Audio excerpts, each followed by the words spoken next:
Bismillahirrahmanirrahim. Assalamualaikum warahmatullahi wabarakatuh. Ada kekeliruan berpikir nanti kalau anak saya sudah hafal Quran, anak-anak SDIT ini sudah hafal Quran mau apa? Karena bayangan dia kalau sudah hafal Quran jadi ustad. Gak maulah anak kami jadi ustad, nanti macam Ustaz Somad, ceramah sana ceramah sini. Gak maulah kami anak kami jadi imam, paling-paling jadi imam tarawih. Tolong mindset kita dibetulkan, main otak, setting. Karena banyak juga orang ini main otak setan, mindset otak setan. Jadi hafal Quran itu bukan tujuan, hafal Quran itu sarana. Tujuannya rumah sakit Budi Kemuliaan, sarananya naik ojek, naik Grab, naik mobil, naik sepeda.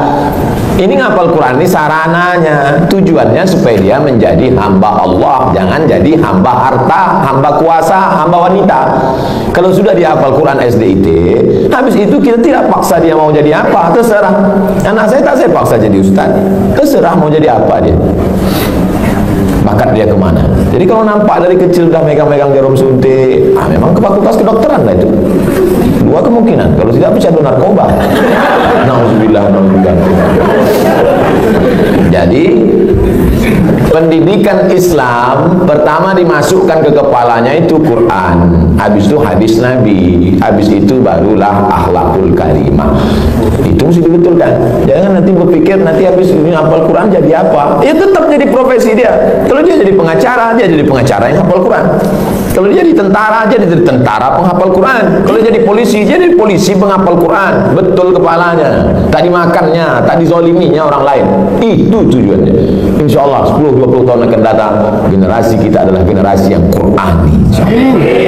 Dan kita punya kontribusi di situ dengan SDIT ini. Bagaimana hukumnya kegiatan ilmiah dokter disponsori pabrik obat?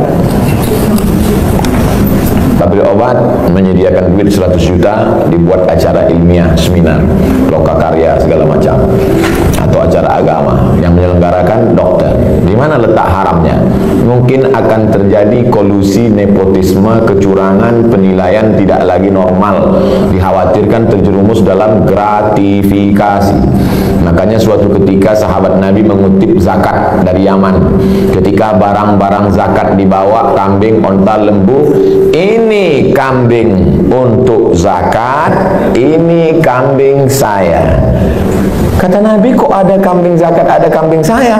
Kok dapat kambing dari mana? Hadiah. Kata Nabi, seandainya kau duduk di rumah emakmu, di rumah bapakmu, mungkinkah ada orang ngasih kambing? Tak ada. Dia dapat kambing itu karena jabatan. Dikhawatirkan ke depan penilaian dia tidak lagi normal. Sebelum dapat hadiah kambing, periksanya. Berapa kambing? 40 ekor, satu. Berapa onta? 5 ekor, satu kambing. Tapi setelah dapat hadiah, mulai tak normal lagi. Berapa? Mau kasih-kasihlah, nggak kasih nggak apa-apa. Makanya segala penilaian kalau sudah datang ke Indonesia rusak. Tim-tim independen penilaian rusak gara-gara gratifikasi. Dibuka atas, pertama kali datang tegas, berapa ruangan, berapa ini, berapa ini. Begitu dapat lempuk durian, gratifikasi merusak. Jadi kalau masuk dia dalam kelompok gratifikasi bisa haram. Tapi kalau pandai tidak merusak, gimana caranya tidak merusak? Teknisnya ya diatur. Ini ada sekelompok orang yang menerima, dan dia bukan tim penilai, dia bukan tim pemeriksa, dia tidak ada kait-mengait dengan keputusan, dan dapat, kalau bisa disiasati, laksanakan. Tapi kalau merusak etos kerja, masuk dalam kategori riswah sogok, la'ana Rasulullah SAW ar-rashi wal murtashi, yang menerima sogok, yang mendapat sogok, maka dilaknat Allah Subhanahu wa ta'ala. Bisa kami Pak Ustaz selamat? Lanjutkan. Tak selamat, stop. Profesi dokter pria, dokter kandungan, memeriksa pasien perempuan. La yakhluwanna rajulun ma'amra'atin illa ma'azi mahramin. Tak boleh berdua-duaan laki-laki dengan perempuan kecuali tak ada mahram, kecuali ada mahram.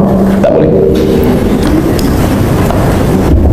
antamussa yada mar'atin la tahillu lahu, menyentuh tangan perempuan yang tak mahram lebih baik ditusuk paku dari api neraka ke kepala daripada menyentuh tangan perempuan yang tak mahram. Kena pasal-pasal ini. Tapi ada pasal meringankan, ad-darurat tubihul mahzurat. Ternyata ketersediaan dokter perempuan tidak mencukupi jumlah pasien perempuan.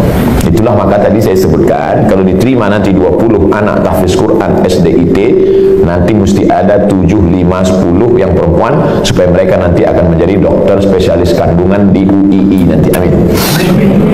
Supaya mereka yang akan nanti menutupi ketersediaan SPOG, spesialis obgyn dokter perempuan.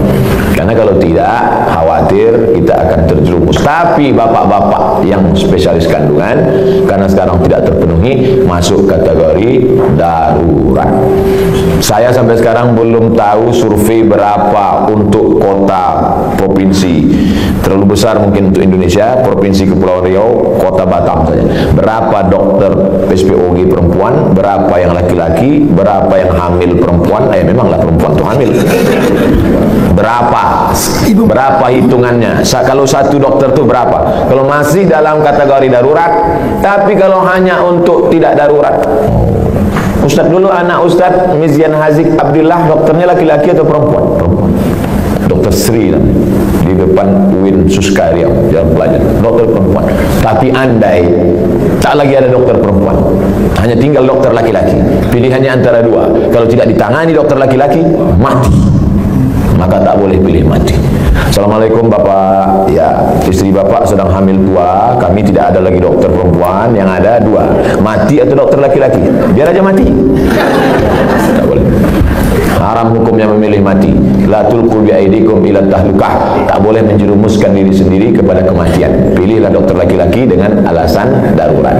Jadi bapak dokter jangan merasa kau sedang berbuat dosa besar, tapi kau sedang menyelamatkan orang banyak. Saya tak bisa merasakan gimana rasanya jadi dokter laki-laki yang memeriksa perempuan.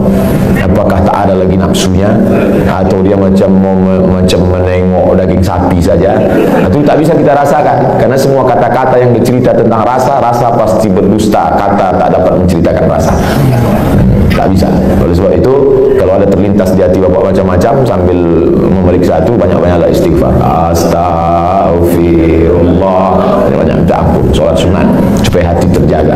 Tapi yakinkan bahwa perbuatan bapak bukan dosa. Jelas jawaban saya? Bagaimana pandangan Islam suntik botox mengurangi kerutan yang tak bersifat permanen, bertahan 6 bulan?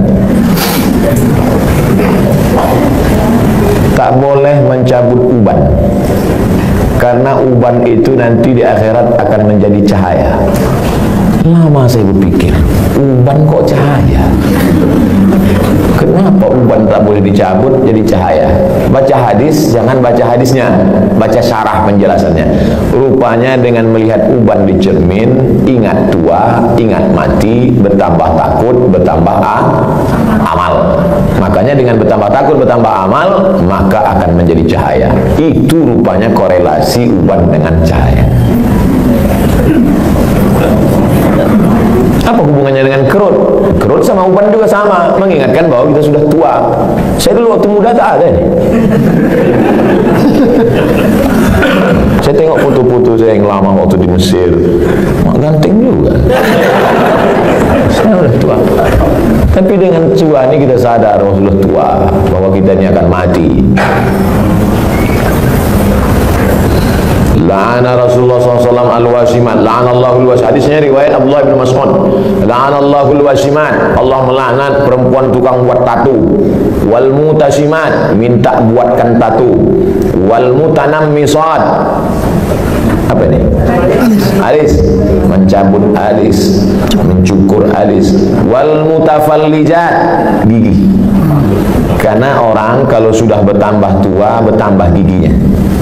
Bukan gigi itu bertambah panjangnya, maka gigi itu dia otak-atik. Zaman dulu orang kalau mau nikah tak ada pakai akte kelahiran, sama macam mau beli sapi kurban, kambing kurban. Gimana kita tahu umur kambing itu sudah 2 tahun? Tengok giginya. Orang pun juga tengok giginya. ngotak-atik gigi. Wal mughayyirat, yang nomor 5, merubah ciptaan lil husni, karena untuk mempercantik. Kalau merubah ciptaan dari yang tak layak menjadi layak, ibu bapak dokter yang gigi, tukang pasang kawat gigi, jangan sangka itu perbuatan haram. Ada memang dia perlu. Ada orang ini kalau dia senyum sama kita 3 hari kita tak bisa tidur. Nah, itu memang perlu dibetulkan, perlu diluruskan, diperbaiki. Tapi kalau hanya untuk gaya-gaya aja, hari Senin pink, hari Selasa hijau, ini mubazir, perbuatan saya saudara setan. Oleh sebab itu maka kira-kira suntik botok mengurangi kerutan ini termasuk yang mana nih? Masuk kategori nomor 5, mughayyirat lil husni, merubah untuk mempercantik-cantik saja. Sebetulnya saya tengok-tengoklah, dia sebetulnya tidak berubah jadi cantik, dia saja merasa cantik. Berapa banyak orang yang operasi pipi, operasi dagu, operasi hidung, dia merasa cantik, kita takut. Saya terus terang dengan orang operasi takut sini. Dan saya tengok wajahnya yang operasi itu bentuknya sama-sama aja semua kan. Sama, macam bencong. Hidung panjang, dagu panjang, panjangnya tak tentu arah pula. Rupanya silikon itu tidak bisa berinteraksi dengan darah. Akhirnya membusuk. Busuklah darah di hidung ini. Kata dokter, ini mesti dipotong. Dipotong hidung ini. Alhamdulillah ada terapi lintah. Akhirnya digantungkanlah lintah. Digantungkanlah lintah di sini. Untuk menyedot nanah tadi. Biasanya kalau kulit kita digantungkan lintah, itu suatu hari lintah itu bisa tahan nyaman. Tapi pas ditempelkan ke hidung, asal tempel jatuh. Asal tempel jatuh, kata lintah. Lintah pun tak mau. Terapi lintah. Bayangkan itu lintah. Yang mau lintah darat aja yang mau. Saking kan busuknya hidung yang gara-gara silikon tadi. Wala udhillannahum, aku sesatkan mereka, kata setan. Setelah sesat, wala umanniyannahum, aku buat mereka berhalusinasi, berimajinasi. Apa kata setan? Kau cantik, kau cantik, kau cantik, kau cantik, kau cantik, kau cantik, kau cantik. Dia saja merasa cantik, orang merasa ngeri. Hai yang asik dibuat setan operasi, sesungguhnya kau saja yang merasa cantik, sesungguhnya orang merasa ngeri. Tapi orang nggak jujur. Gimana Jeng? Aku kelihatan cantik nggak? Wow, amazing. Padahal dalam hatinya macam hantu.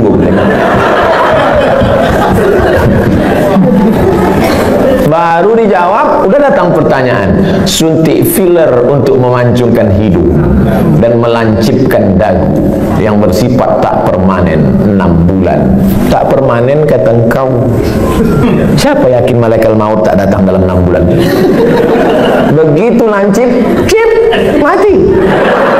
Permanen kau.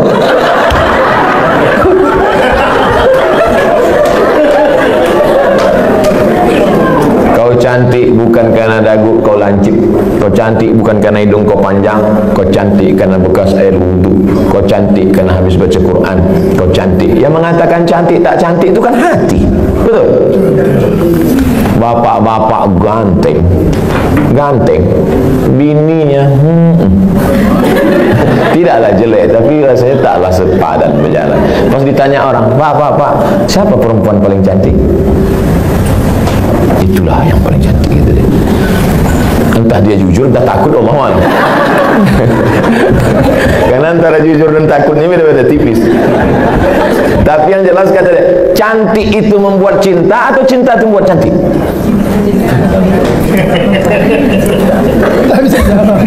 Gara-gara cinta itulah orang menjadi cantik.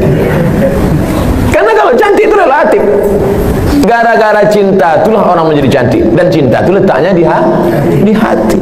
Kalau sudah ibu sentuh hati bapak itu, tak perlu dagu ibu lancip. Macam dagu kambing pun cantik ibu itu.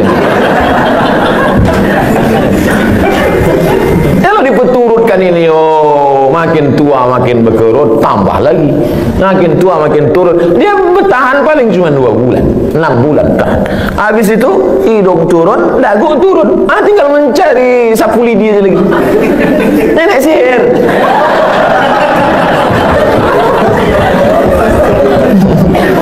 Berhentilah. Berhenti. Usah diperturutkan ajakan setan ini. Yang mengerjakannya gimana Ustaz? Kalau perbuatan itu haram, maka yang melakukannya pun ikut haram. Orang yang memberikan fasilitasnya pun ikut haram, maka terjerumus dalam perbuatan haram kolektif. Saya kan cuma jual khamar. Saya nggak ada ngajak dia minum khamar. Saya cuma jual aja Pak Ustaz. Penjualnya ikut kena, pembawanya ikut kena.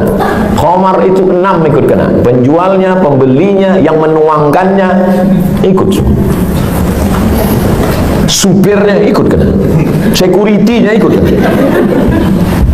Tarik benang untuk meniruskan pipi, bertahan setahun, masuk pasal 5 masuk.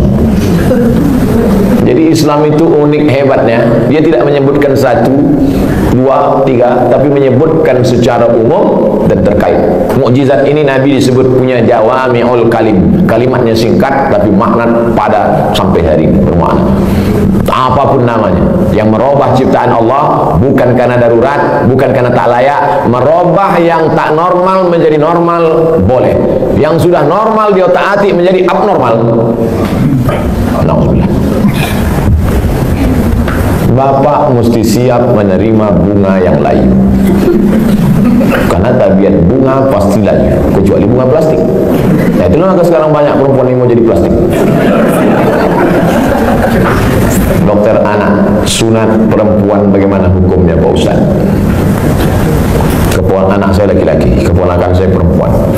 Kata saya kepada adik saya, kau cari, kalau tak mau dokter di rumah sakit itu menyunat keponakan saya, cari bidan kampung yang mau menyunat. Karena saya berpegang pada mazhab Syafi'i. Ada mazhab yang mengatakan sunat tak perlu. Mazhab Hanafi, Maliki, Hambali mengatakan sunat bagi perempuan itu tidak wajib. Sedangkan saya berpegang pada mazhab Syafi'i mengatakan wajib. Adakah khitan sunat perempuan pada zaman Nabi? Ada. Nabi mengatakan kepada si perempuan itu, kau potong tapi jangan terlalu banyak. Maaf, na'udzubillah, hari ini bisa menyebabkan frigid dan lain sebagainya. Tapi rupanya manfaat lain dari memotong khitan pada perempuan itu adalah meminimalisir libido seksual. Begitu kata ulama-ulama dulu. Oleh sebab itu saya sampai hari ini tetap berpegang pada mazhab Syafi'i. Anak perempuan kalau tak mau dokter memotong karena takut, bahkan bisa masuk HAM, hak asasi manusia, banyak saja pasal-pasal yang mereka lakukan. Sedangkan di zaman Nabi yang pakaian tertutup, makanannya bersih, tontonannya bersih, apalagi zaman sekarang tontonannya maksiat, makanannya memicu libido seksual dengan berbagai macam cerita hubungan, maka khitan amat sangat baik. Salah satu usaha meminimalisir. Bagaimana cara sebaiknya bagi dokter anak menasehati pihak ortu imunisasi bayinya sejak lahir? Dulu saya diundang oleh Kementerian Kesehatan Provinsi Riau. Videonya kan viral, coba cari. Sosialisasi suntik imunisasi. Saya jelaskan di situ bahwa fatwa Majelis Ulama Indonesia beda antara bendanya ini halal atau memakainya yang mubah boleh. Nah, jadi ini dua fatwa nih. Bendanya tidak halal. Sampai sekarang tak ada fatwa MUI bahwa barang itu halal, karena memang dia dibuat dari babi. Maka tak ada fatwa halal. Yang ada itu fatwa mubah, boleh menggunakannya karena alasan memilih dua mudarat yang teringan: cacat, sakit, mati dengan babi. Kalau kita masuk ke hutan, pilihannya babi sama mati. Pilih mana? Pilih babi atau mati? Orang Batam pilih bonggong. Tak boleh pilih mati, pilih babi. Pergilah kita berdua ke dalam hutan, tak ada makanan, Ustaz, pilihannya dua nih Ustaz, kita mati atau makan babi? Ayo kita makan babi nih. Hanya untuk menyambung hidup sementara dapat pisang. Tapi setelah dapat pisang, tinggalkan babi. Jangan buat nanti pas dapat pisang, saya makan pisang. Bro, ayo makan pisang. Enak babi ini Ustaz. Nggak bisa. Mana tahu nanti datang pakar medis dunia entah dari mana, dibuatnya lah barang dari yang halal, maka kita tinggalkan yang ini. Tapi sementara dia datang, maka menggunakan ini hukumnya mubah. Jelaskan itu. Kami tak bisa menjelaskannya Pak Ustaz. Tontonlah video ini. Potong 1 menit tak sampai tadi. Masukkan ke Instagram. Tontonkan ke ibu tuh. Saya tak mau. Tonton ibu. Nggak mau, ini Ustaz radikal katanya. Kalian carilah Ustaz yang agak-agak lembut sedikit. Bagaimana cara dokter bisa lillahi ta'ala, bisa menghindari sifat riak, sombong bila kita memiliki kelebihan keahlian dibandingkan dokter-dokter lain. InsyaAllah nanti kalau sudah berdiri pas pembelian tanah pun nanti pas ini soalnya yang saya cakapkan ini tak bisa pakai teori. Kita ID sudah survei dapat tanah 1 hektar di Anu, harganya 200 juta. Ini dokter yang sombong, yang riak, yang mobil mewah, ke sini duluan bawakan proposal. Assalamualaikum Pak Dokter. Pak Dokter kan pasiennya banyak. Oh iya kata dia. Saya yang paling hebat di Batam ini kata dia. Rumah Pak Dokter kan paling bagus. Oh iya kata dia. Rumah saya yang paling mahal. Nah ini tanah ini 200. Aduh semua utang kata dia. Jadi kalau mau menghilangkan kesombongan, keangkuhan, ini pas praktek. Makanya nanti pas hari ulang tahun ID, peringatan hari besar ID, jalan-jalannya itu ke danau, ke bukit, ke mall, oke sudah itu udah. Jalan-jalan ke panti asuhan, jalan-jalan. Tapi kalau kita sudah punya sendiri, maka tiap hari pertemuan dibawakan, tiap bulan datang di grup ada terus. Belum bayar, ini anak 4. Maka insya Allah itu menghilangkan keangkuhan, kesombongan, keegoan segala macam. Kita hanya berusaha. Ceramah ini ada baiknya, tapi tiap hari ceramah tak masuk ke kepala. Ada tingkat jemu, ada tingkat bosan. Ada orang bosan pada ceramah. Orang kalau terus muncul bosan. Desainer, koreografer, tukang desainer pakaian itu yang laki-laki itu muncul kebosanannya pada perempuan. Kan banyak yang melambai kan. Kalau ada orang bosan pada perempuan gara-gara sering menengok perempuan, itu desainer sama koreografer. Yang lebih mengerikan adalah bosan mendengar ceramah, apalagi sampai tobat sama ustaz. Aku kalau sama ustaz tobat aku. Nah itu alhamdulillah. Jadi makanya saya ingin mengatakan bervariasi. Ceramah oke, sebulan sekali, seminggu sekali, tapi harus ada amal yang tidak teori tapi langsung praktek. Nah, maka saya selalu sama. Di mana-mana saya ceramah tak keluar dari 3. Islahul tarbiyah, perbaikan pendidikan. Islahul iktisad, perbaikan ekonomi. Islahul siasah, perbaikan politik. Perbaikan politik, pilih anggota dewan yang peduli pada syariat Islam. Perbaikan ekonomi, belanjalah ke warung tetangga, bangkitkan ekonomi umat. Perbaikan pendidikan, masukkan anak-anak ke pondok pesantren. Yang punya duit banyak beli tanah, dirikan sekolah. Karena sekolah yang ada sekarang belum mampu untuk menampung anak-anak kita, apalagi anak-anak yang tak mampu. Daftar ulang 17 juta. Anak siapa yang bisa? Tak tertampung. Yang sekarang tidak mendapat pendidikan layak itu 10 tahun lagi, 3 tahun SMP, 3 tahun SMA, 4 tahun S1. Yang sekarang SMP cabut, mabuk, sakau, lem kambing, itu yang akan jadi anggota dewan tahun 2040. Satu-satunya jalan memperbaiki umat lewat pendidikan. Dan ID tidak hanya menyehatkan badannya, tapi juga menyehatkan generasi ke depan, insyaallah. Amin. Sudah aku sampaikan ya Allah. Kalau tak percaya juga ID mintalah. Sudah habis pertanyaan. Habis. Terima kasih atas segala perhatian Bapak dan Ibu. Ceramah kita pagi ini baru starting point, baru start. Ini belum finish. Ini baru garis start usaha kita ke depan. Masih saya tak bisa mengontrol. Bapak Ibu lah saling tolong menolong. Mudah-mudahan kita tetap saling tolong menolong dalam kebaikan dan ketakwaan kepada Allah. Tapi kita tak bisa guna apa-apa selain pertolongan Allah. Mari kita sama-sama berdoa ala hazihin niyah, untuk niat yang baik ini supaya Allah sampaikan dengan kemuliaan surat Al-Fatihah. A'udzubillahi minasyaitonirrajim. Bismillahirrahmanirrahim. Alhamdulillahirabbil alamin. Arrahmanirrahim. Maliki yaumiddin. Iyyaka na'budu wa iyyaka nasta'in. Ihdinas siratal mustaqim, siratal ladzina an'amta 'alaihim ghairil maghdubi 'alaihim waladdallin. Amin. Allahumma shalli ala sayyidina Muhammad wa ala ali sayyidina Muhammad. Allahumma inna nas'aluka bi sirril Fatihah wa bi sirri nabiyyika Muhammad sallallahu alaihi wasallam an tuballigh maqasidana. Dengan kemuliaan selawat dan kemuliaan surat Al-Fatihah, sampaikan niat baik kami ya Allah. Wa taqdi hajatina, tunaikan hajat-hajat kami, hajat dunia, hajat akhirat ya Allah. Allahumma barik lana fi arzaqina, rezeki kami ini berkahilah dia supaya bisa menjadi amal soleh yang tetap mengalir sesudah kami mati ya Allah.